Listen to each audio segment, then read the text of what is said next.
వచ్చాక ద్రాక్షారం వేమేశ్వర స్వామి వారు, నేను కృష్ణరాజు గారు ఎన్నోసార్లు దర్శనం చేసుకున్నాము.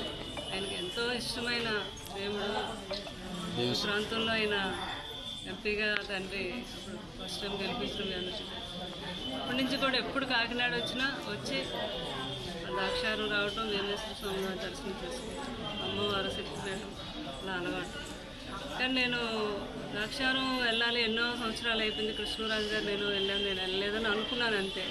కానీ అనుకోకుండా అక్కడ ఏదో కార్యక్రమం అని కాకినాడలో పిలవటం, ఇంట్లో వని సెరమనీకి రావటం, అంటే భగవంతుడు నాకు అలాగా పిలుపునిచ్చాడు అనమాట. ఏం కావాలని కోరుకున్నారు దేవుడు? అది మీ అందరికీ తెలిసిన విషయం. గారు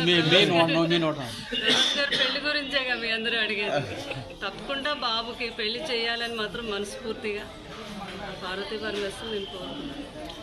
ఈ సంవత్సరం చేస్తాను ప్రభాస్ గారికి పెళ్ళి అంటే అది శివుడు ఆజ్ఞలో ఎందుకు చేయమైనా కుట్టదు అంటారు కదా. భగవంతుడు ఆజ్ఞ ఆయన ఎప్పుడు ఏ రోజు అనుకుంటే ఆ రోజు జరుగుతుంది. తప్పకుండా ఆ శుభ సమయం వస్తుంది. అలాగే మా పిల్లలు ఆడపిల్లలు ఉన్నారు, వాళ్ళకి కూడా ఆ తండ్రి మంచి సంబంధాలు.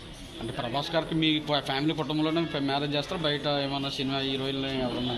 అది తెలియదు నాకైతే. అది మాత్రం పెళ్లి మాత్రం జరుగుతుంది. అది పెళ్లి మాత్రం జరుగుతుంది. భగవద్ రాజ్యం అంతా చాలా సంతోషం. Thank you madam.